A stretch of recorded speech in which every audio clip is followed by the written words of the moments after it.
안녕하세요. 멜묵상. 오늘은 사사기 2장 1절부터 10절 말씀 보도록 하겠습니다. 자, 보세요. 사사기 1장 내용 한번 되짚어 보죠. 사사기 1장 내용은 전부 다 그러니까 하나님께서 이스라엘 백성들에게 가나안 땅으로 가서 정복하라라고 했는데 계속해서 이스라엘 백성들이 말을 안 듣는 장면이었어요. 그러니까 정복을 했느냐? 했어요. 완전히 했느냐? 아니에요. 예, 그러니까 항상 절반의 순종, 절반의 제자도. 그러면서 계속 안 해놓고선 나중에 못했다, 못했다 이렇게 반복하는 것이 이스라엘 백성들의 핑계였습니다. 그리고 하나님께서 참다 참다 못해서 등장하시죠. 1절부터 내용 보겠습니다.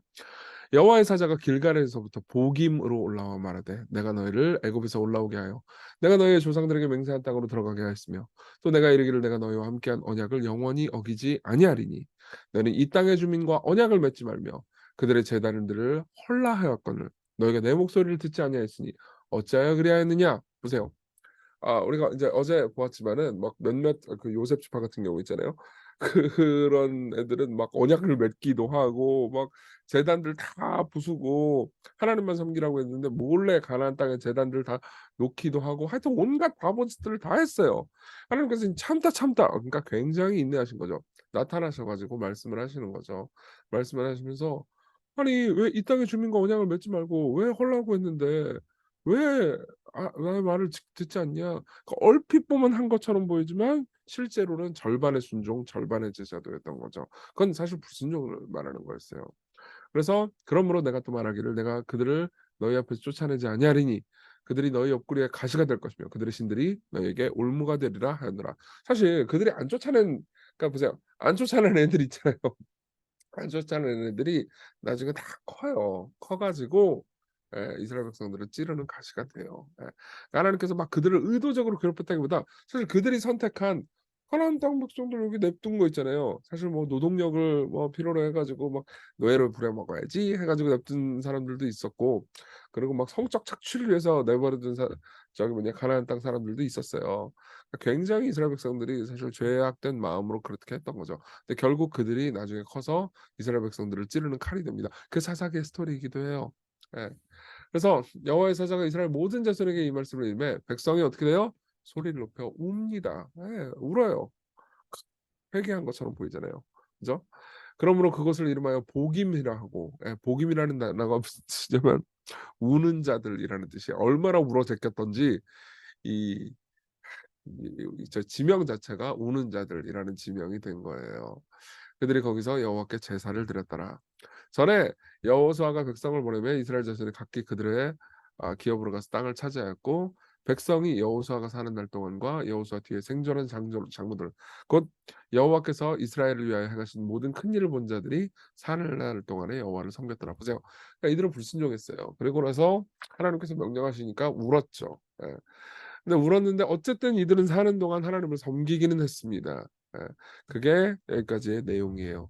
그리고 실제로 여호수아의 마지막 장 그러니까 이를 보잖아요. 그럼 여호수아가 이스라엘 백성들 내에 여전히 만연한 우상 숭배와 악을 보면서 분노하는 장면이 나옵니다. 그래서 8절 여호와의 종 눈의 아들 여호수아가 110세에 죽음에 무리가 그의 기업의 경내 에브라임 산지 가하스의 산 북쪽 딥낫 헤레스에 장사하였고 그 세대의 사람도 다 그 조상들에게 돌아갔고 그 후에 일어난 다른 세대는 여호와를 알지 못하며 여호와께서 이스라엘 백성을 위해서 행하신 일도 알지 못했더라. 이렇게 되어 있습니다. 그러니까 이제 그 이후에 점점 세대가 지나면 지날수록 하나님을 알지 못하고 하나님을 섬기지 않는 사람들이 되었다. 그러면서 영적으로 이제 내리막길에 접어들게 되었다. 이게 바로 1 절부터 10 절까지의 슬픈 이야기입니다. 다시 내용 정리할게요. 하나님께서 나타나셔서 꾸짖으셨고 백성들은 울었고 백성들은 사는 날 동안 하나님을 섬기긴 했지만 그다음 세대는 하나님을 섬기지 않았다라는 겁니다. 자, 여기까지의 내용 우리가 살펴봤고요. 우리 적용을 해 봅시다. 첫째, 진정한 회개와 거짓 회개를 한번 봅시다. 여기서 울었다고 그러니까 우린 눈물을 흘리면 회개 많이 한 것처럼 느껴지잖아요. 근데 모든 성경 본문을 해설하는 학자들은 이게 회개가 아니라고 얘기해요. 왜냐면 똑같았거든요. 예. 그렇다고 그래 가지고 하나님께서 명령하신 대로 산 게 아니었어요. 그냥 울어버리는 반응을 한 거죠. 박영선 목사님이 본문을 설교한 내용이 있는데요. 거기 보면 이런 말이 있어요. "너무 쉽게 종교적인 용어를 말하는 것과 진짜 신앙은 다를 수 있다는 지적이다." 예. 그것은 그들은 회개할 마음을 가진 게 아니고 울어버리는 반응을 했을 뿐입니다. 여러분 보십시오. 정말 많은 이 수련회장이나 뭐 수련회 같은 데 보잖아요. 그럼 죄를 지적받고 회개하는 시간을 가지기도 한단 말이에요. 근데 그 회개하는 시간을 통해서 사람들이 많이 울죠. 운다고 그래 가지고 사람들이 정말 변화되느냐? 그건 아닐 수 있습니다. 예. 회개를 하면서 우는 거하고 진짜 삶이 바뀌는 건 다른 거죠. 예수님께서도 이걸 지적하신 적이 있어요. 마태복음 21장에 보면 첫째 아들과 둘째 아들인데 첫째 아들에게 아버지가 뭘 시켰는데 "네 할게요." 그러고 안 해 버리는 첫째 아들이 있습니다. 근데 둘째 아들에게 말을 하니까 자 제가 여기서 말씀 읽어 드릴게요. 둘째 아들에게 가서 또 그와 같이 말하니 대답하여 이르되 실소이다 하였다가 그 후에 뉘우치고 갔으니 그 둘 중에 누가 아버지의 뜻대로 하였느냐 이르되 둘째 아들이니이다. 예수께서 그들에게 이르시되 내가 진실로 너에게 이르노니 세리들과 장녀들이 너희보다 먼저 하나님의 나라에 들어가리라. 예, 진정한 회개는요 삶이 변화되고 마음이 돌이켜지는 거죠. 그냥 우는 게 아닙니다. 여러분들의 마음을 한번 잘 생각해 보십시오. 그냥 울면요 잠깐 삶이 변하는 것처럼 보이지만 절반의 제자도로 돌아갈 뿐이에요. 예. 뭐 설교 시간에 막 울고 그러면 저는 기분 좋아요. '내가 설교 잘했나 보다.' 아니 근데 그 무슨 의미예요. 바보 같은 생각이죠.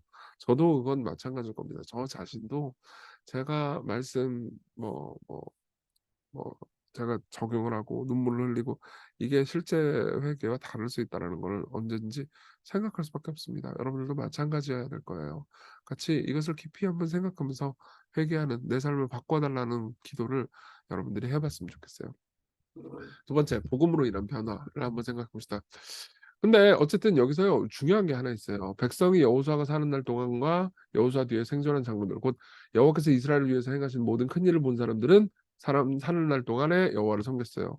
근데 그다음 세대 그 인제 그 세대 사람들이 다 죽었어요. 그리고 그 후에 일어난 다른 세대는 여호와를 알지 못하고 그다음 뭐라고 돼 있죠? 여호와께서 이스라엘을 위하여 행하신 다른 일도 알지 못하였더라. 자 보세요. 여기서 우리가 생각할 게 있습니다.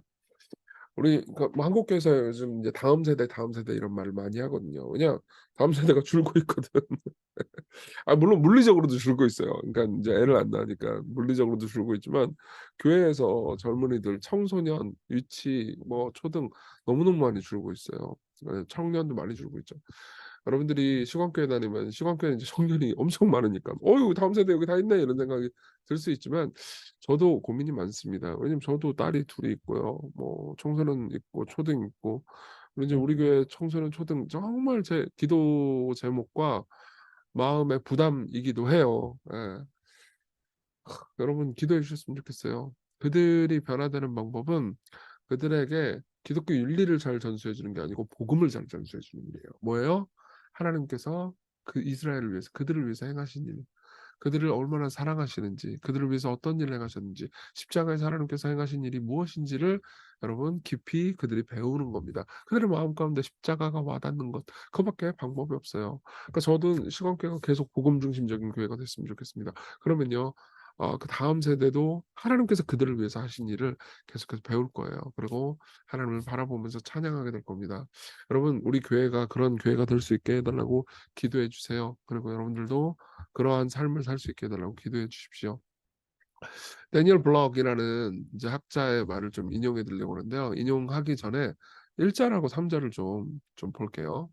여호와의 사자가 혼을 내시잖아요. 근데 혼을 낼 때 여호와의 사자 즉 인제 하나님의 마음 가운데 있었던 긴장을 좀 볼 수 있어요. 이 여호와의 사자는 구약 시대 때 활동했던 성자 하나님입니다. 성자 하나님께서 뭐라고 그러냐면 "내가 너희와 함께한 언약을 영원히 어기지 않을 거다." 근데 3 절에 보면은 "내가 그들을 너희 앞에서 쫓아내지 아니할 거다."라고 말씀하십니다. 잠깐만요. 이게 뭐죠? 1 절에서는 "약속을 어기지 않을 거야."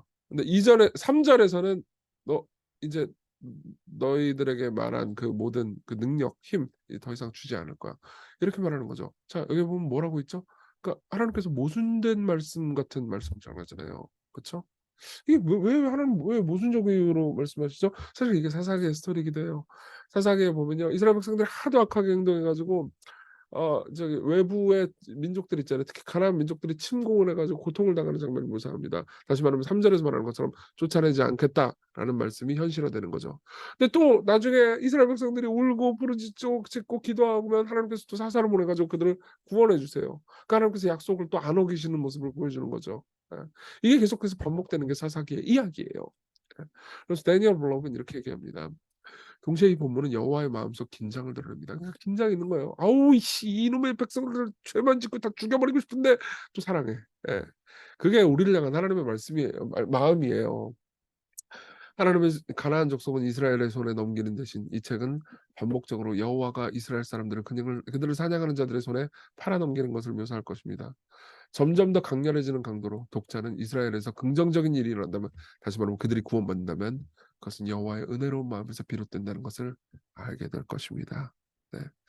자, 하나님의 은혜밖에 없습니다. 그리고 하나님께서는 그 은혜를 우리에게 주시려고 해요. 우리 같이 기도합니다. 진정한 회개의 삶을 살게 해 주십시오. 단순히 죄를 피하는 것이 아니고 그냥 울어버리는 게 아니고 하나님의 마음을 슬프시게 하고 노엽게 하는 죄를 피하게 하소서. 그리고 두 번째로 요걸 여러분 기도해 주셨으면 좋겠는데요. 그분 마음 알게 해 주십시오. 예. 이 하나님의 마음 안에 있는 긴장이 여러분 보이십니까? 예. 너무너무 속을 썩여 가지고 진멸해 버리고 싶은데, 근데 사랑해 가지고 또 회초리를 드시지만 어때요? 또 버리실 수 없는 우리 깊은 마음을 생각하면서 우리 하나님을 사랑하게 해 주십시오. 당신이 우리를 사랑하는 것처럼 우리가 당신을 사랑하게 해 주십시오. 우리 같이 기도합시다.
기도하겠습니다. 은혜로우신 주님,